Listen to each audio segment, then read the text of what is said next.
Hey, what's up, you guys? Happy Tuesday. All right, let's just jump right in.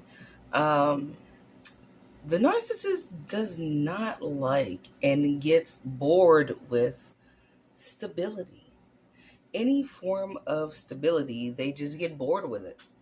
You wonder, oh man, like I'm a pretty woman, I'm a handsome guy, I'm not a cheater, I have a job, I work hard, I care about their feelings, I can cook good, I have talents that are great, you know what I mean? Everything about you rocks, right? So why did they roll out? Because they get bored with stability. They want the stability. That's the thing. That's tricky, right? They love the fact that you are stable while simultaneously being bored with the fact that you're stable. Excuse me. All right. They like that you have your bills paid. They like that you work hard. They like that you're willing to do certain things intimately. They like that you keep yourself up. They like that, you know, like I said, you're not a cheater and all that stuff. They like you're faithful and all that. But to them, it is boring because that's not the realm that they come from, right? That is not where they are from. They are from a place where things are always chaotic. They grew up with it chaotic. They maintain themselves barely with it being chaotic.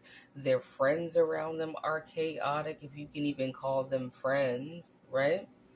And all their relationships were chosen with people that were also just as chaotic as them. So when you bought yourself up in there, or they bought you up in there more than likely, right? And you were stable, it was very cushy and comfortable, but you were missing something. We're all missing that secret ingredient: chaos, right? And they could only wear that mask so long, pretending that they didn't crave chaos, right? Until it just popped off their face and they're like, I'm a demon, actually. I need to go and be with things that are like me. Do you think a crow could hang out with a group of sparrows for too long without eating at least one of them? And I'm not joking. I've actually seen a crow eat a sparrow baby. It was very sad. And I like birds. I like crows too. I mean, they're cool, but crows and sparrows ain't the same. All right. So eventually they got to be like, look, I got to get out of here. If you're a really nice housewife or a really awesome working woman who's faithful, or likewise, a man who's just a really good husband or boyfriend or whatever who's working and faithful, they need to go be around a group of whores. They need to be around people that are polyamorous, that sleep with everybody, who sleep with more people, who sleep with more people. Like their sex partners are partners with other people who are partners with other people, and so on and so forth. They have to be in that. They have to hang out with the grossest of the gross because they are gross. And being around you really honestly triggers them because it's a mirror showing them what they are not, that they know they should be striving to be. Here's that infamous police sound that I keep telling you happens every time I make a video about narcissists. You hear it? I ain't lying. Wake up, right? Watch out who you chill with and actually look at who you chill with, who they chill with, okay?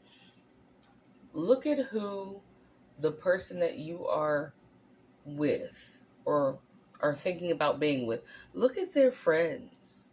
Look at what their friends are like. Listen to what they say about their friends, although 80% of the time, not only are they just talking crap about their friends, but they're really using their friends' names to tell you what they are doing.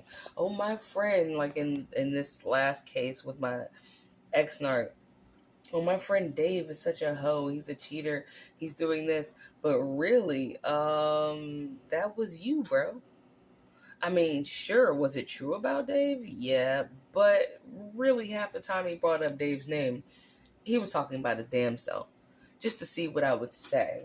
And to get a sick satisfaction from admitting a fault or a wrongdoing of his to me, but in a way that didn't bring his own name into that. So look at people's friends, analyze it, and it won't take long. You really don't need to analyze it that deeply. If their friends are trash, they are trash. You are who you hang with.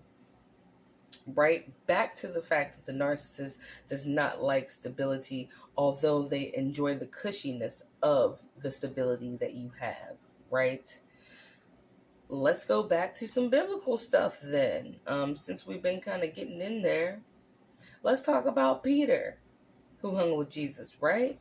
What did Peter do? Peter enjoyed the cushiness of being under the wing of Jesus, right?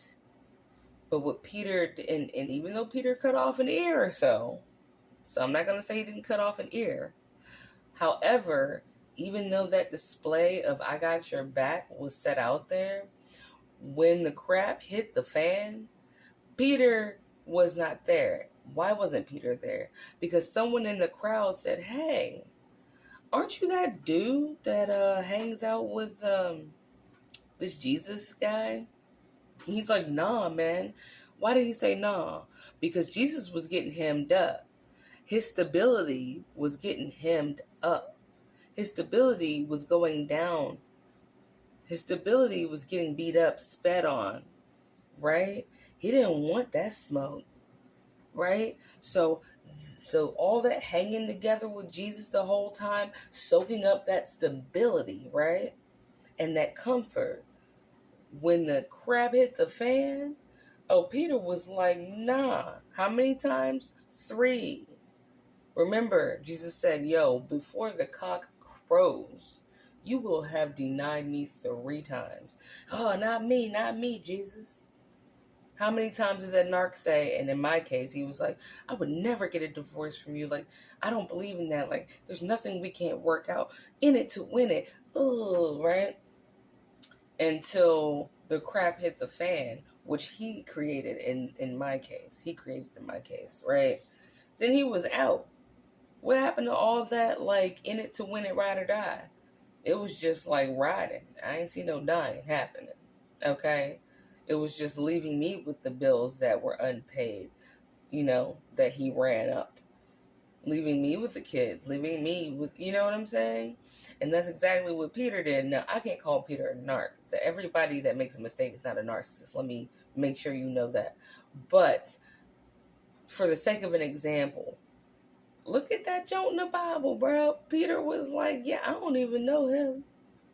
You sure you don't know him? Yep, don't know him. I could swear you know him. No, man, I had never seen that dude before in my life, bro. Because he didn't want to be there when the chips were down. Sound familiar? Look at those people's friends, okay? They are their friends. And when the stability that they help siphon from you wears down because of them, okay, they out. So in the future, I just want to, make that clear. Instantly, you wait until you find out. You know what I'm saying? That's what you should immediately be looking for. Hey, what's up with your friends? Go ahead and meet one of them. And if they a slick Rick, nasty weirdo, or they talk crap about them and all that, if they talk crap about them, they're not a good friend either to that friend that they're talking crap about. However that looks is what they are. Whatever their friends are, that's what they are. All right? Be mindful of that. And remember that, because when the stability goes, they gonna run to hoes, which they wanted to do anyway. Okay? There was nothing wrong with you. I mean, there's something off about everybody in a way. Like, everybody has something they can work on. But there was nothing wrong with you. And that was the problem.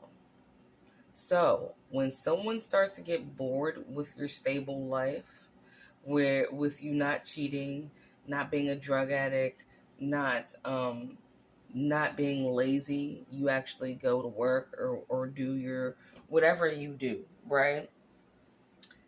If they start getting bored with that, and you can tell when people get bored with that, let them go. Because only gross, grody people get bored with stability. Everybody else is complaining because they don't have it. I want someone who's stable and who doesn't cheat and stuff like that, right? Yeah, they say that. And then when they get it, they don't like it because they'd rather be at a bar banging some rando that they just met over a beer for $2 in the bathroom of a bar with pissy walls in the bathroom, or a glory hole somewhere. They rather put their lips on a glory hole, right? Than to go to glory and be successful with someone who's stable. Anyway, I hope that made sense. I'm going to go ahead and bounce. I love y'all, and I hope you're having a really good week this far. But just remember that, okay? Like has to hang out with like. And if they can't hang out with you, they are not like you. And that's okay. Let them go. Bye.